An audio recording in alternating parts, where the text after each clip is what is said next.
Hello everyone, this is Prashant and welcome to our YouTube channel the learning capital. दोस्तों, top 10 best objective questions की series का ये आज 12वां video है। इससे पहले हमने जितने भी वीडियोस अपलोड करे हैं तो उनको यदि आपने अभी तक नहीं देखा तो आप चैनल की प्लेलिस्ट पर जाकर वीडियोस देख सकते हैं। चलिए दोस्तों, शुरू करते हैं आज के पहले क्वेश्चन के साथ। तो आज का हमारा पहला क्वेश्चन है, उत्तर भारत के मंदिरों के निर्माण की कला शैली क्या कहलाती है? What is the architecture style of temples of north India called? Option दिए हैं दोस्तों, नागर शैली, नागर स्टाइल, द्रविड़ शैली, द्रविड़ स्टाइल, वेसर शैली, वेसर स्टाइल, या फिर पंचायतन शैली, पंचायतन स्टाइल। तो दोस्तों, उत्तर भारत के मंदिरों के निर्माण की जो कला शैली है वो क्या कहलाती है?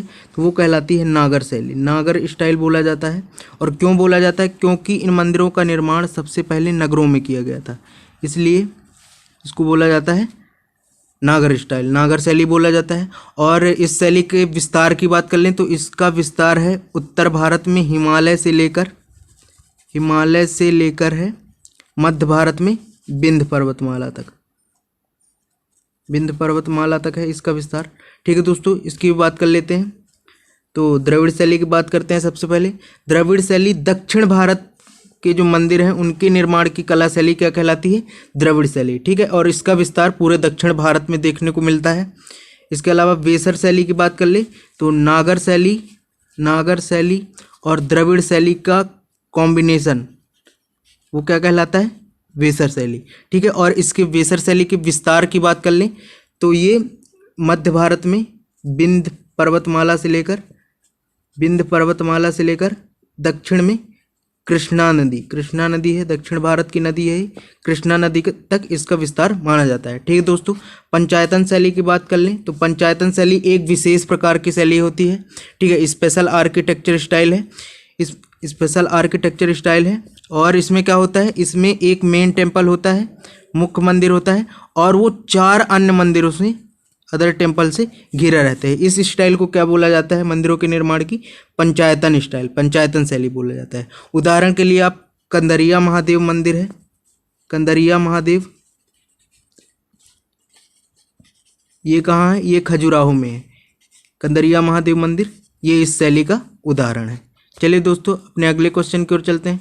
तो हमारा अगला क्वेश्चन है, विश्व का सबसे ऊंचा सक्रिय ज्वालामुखी पर्वत कौन सा है? Which is the highest active volcano mountain? Option दिए गए दोस्तों, कोटोपैक्सी माउंटेन, ओजस डेल सालाडो, एकांकागुआ, या फिर ब्लैक फॉरेस्ट। तो दोस्तों, विश्व का सबसे ऊंचा एक्टिव वोल्केनो जो है वो क्या है? वो है ओजस डेल सालाडो। ये विश्व का सबसे ऊंचा हाईएस्ट एक्टिव वोल्केनो माउंटेन है। ठीक है, और ये है कहाँ? तो ये है एंडीज पर्वतमाला पर, एंडीज जो रेंज है, एंडीज रेंज, वहाँ मिलता है ये। ठीक है, और ये कौन से देशों में है? तो ये अर्जेंटीना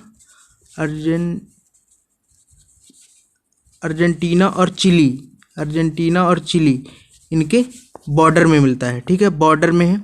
और इसके हाइट की बात कर लें तो हाइट है 6893 मीटर। ठीक है दोस्तों, इनकी बात कर लेते हैं जल्दी से। तो कोटोपैक्सी पर्वत को देख लेते हैं सबसे पहले। तो ये भी एक एक्टिव वोल्केनो है,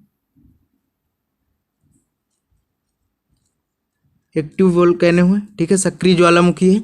और ये है कहाँ? तो ये है इक्वाडोर में है ये।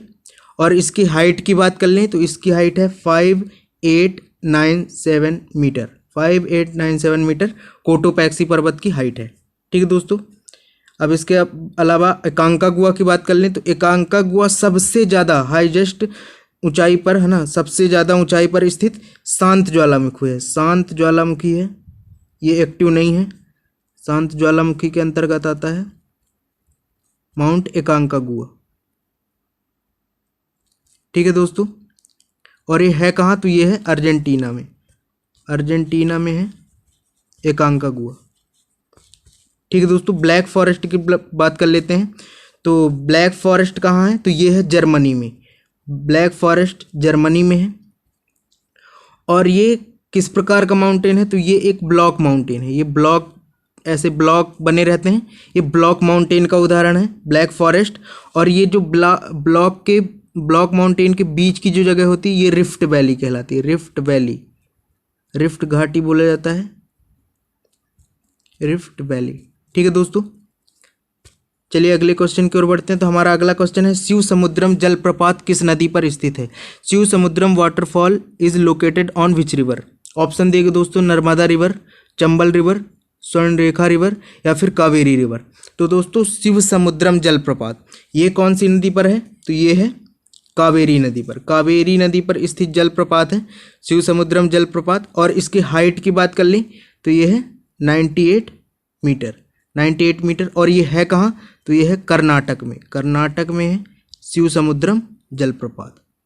ठीक है दोस्तों, इसके अलावा इनकी भी बात कर लेते हैं। तो सबसे पहले नर्मदा नदी की बात कर लेते हैं। तो नर्मदा नदी पर कौन कौन से जलप्रपात हैं? तो नर्मदा नदी पर एक जलप्रपात है येन्ना जलप्रपात, येन्ना जलप्रपात है। और ये है कहाँ? तो ये एमपी में है, एमपी में महाबलेश्वर के निकट येन्ना जलप्रपात मिलता है। और इसके अलावा नर्मदा नदी पर एक और है धुआंधार जलप्रपात, धुआंधार जलप्रपात, ये भी एमपी में है। और कहाँ है एमपी में? जबलपुर में, जबलपुर में मिलता है। चंबल नदी के जलप्रपातों की बात कर लेते हैं, वाटरफॉल्स की बात कर लेते हैं। तो चंबल नदी में है एक जलप्रपात चूलिया जलप्रपात, चूलिया वाटरफॉल है, चूलिया वाटरफॉल। और चूलिया वाटरफॉल है कहाँ? तो ये है राजस्थान में, राजस्थान में पड़ता है चूलिया वाटरफॉल। इसके अलावा चंबल नदी पर एक और वाटरफॉल है पुनासा वाटरफॉल, पुनासा जलप्रपात मिलता है। ठीक है, और ये कहाँ है? तो ये है एमपी में। ठीक है दोस्तों, स्वर्णरेखा नदी की बात कर लेते हैं। तो स्वर्णरेखा नदी पर कुछ जलप्रपात दिखाई देते हैं, जैसे कि हुंड्रू जलप्रपात मिलता है, हुंड्रू वाटरफॉल। और ये है कहाँ? तो ये है झारखंड में, झारखंड की कैपिटल है रांची, वहीं है ये रांची। ठीक है, स्वर्ण रेखा नदी पर हुंड्रू जलप्रपात। चलिए दोस्तों अगले क्वेश्चन की ओर बढ़ते हैं। हमारा अगला क्वेश्चन है, देश के विभाजन के बाद पहली बार संविधान सभा का पुनर्गठन कब किया गया था? When the constituent assembly was reorganised for the first time partition of country.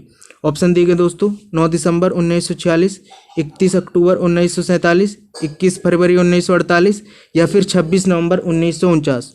तो दोस्तों देश के विभाजन के बाद पहली बार संविधान सभा का गठन किया गया था 31 अक्टूबर 1947 को। ठीक है दोस्तों, इनकी बात कर लेते हैं। तो 9 दिसंबर 1946 को संविधान सभा की पहली बैठक हुई थी, पहली मीटिंग, फर्स्ट मीटिंग हुई थी,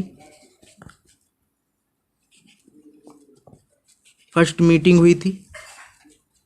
ठीक है दोस्तों, और इसके अस्थायी सदस्य बनाए गए थे डॉक्टर सच्चिदानंद सिन्हा। ठीक है दोस्तों, इनको भी देख लेते हैं। तो 21 फरवरी 1946 इस दिन संविधान सभा की जो एक समिति रहती है, प्रारूप समिति, वो संविधान सभा का प्रारूप पेश करती है 21 फरवरी 1948 को। 26 नवंबर 1949 की बात कर लें तो इस दिन हमारा संविधान बनकर तैयार हो गया था पूर्ण रूप से, और अस्थायी रूप से लागू भी कर दिया गया था। ठीक है दोस्तों, 26 नवंबर 1949 को। चलिए दोस्तों आगे बढ़ते हैं अपने अगले क्वेश्चन की ओर। तो हमारा अगला क्वेश्चन है, मोटर वाहनों से निकलने वाली निम्न में से कौन सी एक मुख्य प्रदूषक गैस है? Which one of the following is the main pollutant gas release from motor vehicle? तो दोस्तों मोटर वाहनों से निकलने वाली गैस है कार्बन मोनोऑक्साइड। कार्बन मोनोऑक्साइड ये बहुत ही खतरनाक गैस है, ये अपने ऑक्सीजन के साथ और ब्लड के साथ घुल जाती है और ये काफ़ी खतरनाक होती है। ठीक है दोस्तों, कार्बन डाइऑक्साइड की बात कर लेते हैं। तो कार्बन डाइऑक्साइड गैस अपने ग्रीन हाउस प्रभाव के लिए उपयोगी गैस है, ग्रीन हाउस इफेक्ट के लिए। सल्फर डाइऑक्साइड की बात कर लेते हैं। तो सल्फर डाइऑक्साइड ये भी एक खतरनाक गैस है, जो अपने एसिड रेन होती है, एसिड रेन, अम्ल वर्षा, उसमें ये मिलता है। ठीक है, सल्फर डाइऑक्साइड। ठीक है दोस्तों, चलिए अगले क्वेश्चन की ओर चलते हैं। तो अगला क्वेश्चन हमारा, इनमें से कौन सा अयस्क एल्यूमिनियम धातु का अयस्क है? Which of these ores is aluminium metal ore? तो दोस्तों एल्यूमिनियम धातु का अयस्क ऑप्शन दिए गए हैं, क्रायोलाइट, डोलोमाइट, बोरेक्स या फिर कार्नेलाइट। दोस्तों एल्यूमिनियम धातु का अयस्क कौन है? तो वो है क्रायोलाइट। इनमें से जो क्रायोलाइट है वो एल्यूमिनियम का अयस्क है, ठीक है, एल्यूमिनियम का। और इसके फॉर्मूले की बात कर लें तो इसका केमिकल फार्मूला होता है Na3Al F6। Na3Al F6 ये होता है क्रायोलाइट का फार्मूला, ठीक है। इनकी बात कर लेते हैं। तो डोलोमाइट की बात करते हैं। तो डोलोमाइट मैग्नीशियम और कैल्शियम दोनों का अयस्क होता है। और इसका केमिकल फार्मूले की बात कर लें तो MgCO3 और MgCO3 इंटू CaCO3 ये होता है इसका केमिकल फार्मूला, ठीक है दोस्तों। बोरेक्स की बात कर लेते हैं। तो ये सोडियम का अयस्क है, सोडियम का ओर है, ठीक है। और इसके केमिकल फार्मूले की बात कर ली जाए तो इसका केमिकल फार्मूला होता है Na2B4O7 इंटू 10H2O, ठीक है दोस्तों। कार्नेलाइट की बात कर लें। कार्नेलाइट की तो ये पोटेशियम का अयस्क है, पोटेशियम का ओर है। और इसके केमिकल फार्मूले की बात कर लें तो KCl into MgCl2 into 6H2O ये होता है केमिकल फार्मूला। चलिए दोस्तों अपने अगले क्वेश्चन की ओर चलते हैं। तो हमारा अगला क्वेश्चन है, निम्न में से कौन सी बीमारी विषाणु के द्वारा होती है? Which of the following disease is caused by virus? Option दिए गए दोस्तों, मलेरिया, टाइफाइड, टिटनेस या फिर चेचक। तो दोस्तों जो बीमारी विषाणु के द्वारा, वायरस के द्वारा होती है वो कौन है? वो है चेचक, स्मॉल पॉक्स बोला जाता है जिसको। तो और इसका वायरस कौन सा? तो वेरियोला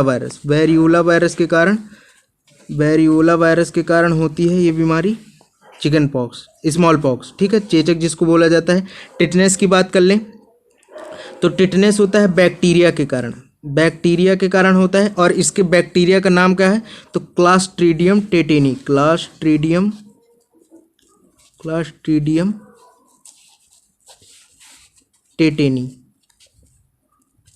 ठीक है दोस्तों।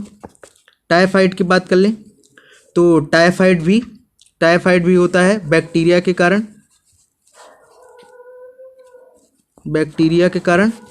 और इसके अलावा टाइफाइड का जो बैक्टीरिया होता है वो क्या होता है? साल्मोनेला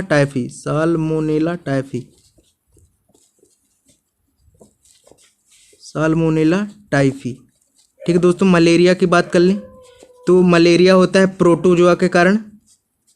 प्रोटोजोआ के कारण होता है मलेरिया, ठीक है। और इसका जो प्रोटोजोआ होता है वो क्या होता है? वो होता है प्लाज्मोडियम होता है मलेरिया का प्रोटोजोआ, ठीक है दोस्तों। चलिए अगले क्वेश्चन की ओर चलते हैं। इनमें से किसका संबंध कथक नृत्य से है? Which of the following is related to Kathak classical? Option दिए गए दोस्तों, कल्याणी अम्मा, बिरजू महाराज, यामिनी कृष्णमूर्ति या फिर राधा व राजा रेड्डी। दोस्तों कथक का संबंध है, कथक क्लासिकल शास्त्रीय नृत्य का, बिरजू महाराज कथक के डांसर हैं, ठीक है। इनकी बात कर लें तो सबसे पहले कल्याणी अम्मा की बात करते हैं। तो कल्याणी अम्मा का संबंध है मोहिनी अट्टम से है, ठीक है। और यामिनी कृष्णमूर्ति की बात कर लें तो यामिनी कृष्णमूर्ति भरतनाट्यम और इसके अलावा कुचिपुड़ी, ठीक है दोस्तों। और राधा व राजा रेड्डी ये दोनों कपल हैं जो कुचिपुड़ी के लिए जाने जाते हैं, कुचिपुड़ी शास्त्रीय नृत्य है। चलिए अगले, ये देखिए, ये है, यह कल्याणी अम्मा, ये है बिरजू महाराज, और ये है राधा और राजा रेड्डी, और ये हैं यामिनी कृष्णमूर्ति, ठीक है दोस्तों। अगले क्वेश्चन की ओर चलते हैं। तो हमारा अगला क्वेश्चन है, कैबिनेट मिशन 1946 के सदस्य थे? स्टेफर्ड क्रिप्स, पैथिक लॉरेंस, एवी अलेक्जेंडर, उपरोक्त सभी। दोस्तों कैबिनेट मिशन 1946 के ये तीनों लोग सदस्य थे, तो इसका ऑप्शन हो जाएगा उपरोक्त सभी, ठीक है दोस्तों। ब्रिटेन के जो उस समय के प्रधानमंत्री थे एटली, उन्होंने इसका गठन किया था भारतीय संविधान सभा के निर्माण के लिए। चलिए दोस्तों आगे बढ़ते हैं। आज का अंतिम क्वेश्चन है, बेसबॉल खेल के परिसर को क्या कहते हैं? What is the complex of baseball is called? Course, ring, velodrome या फिर डायमंड। दोस्तों बेसबॉल खेल का परिसर होता है वो होता है डायमंड बोला जाता है बेसबॉल के कॉम्प्लेक्स को, ठीक है दोस्तों। कोर्स की बात कर लें तो ये गोल्फ का जो परिसर है, गोल्फ का कॉम्प्लेक्स वो है कोर्स।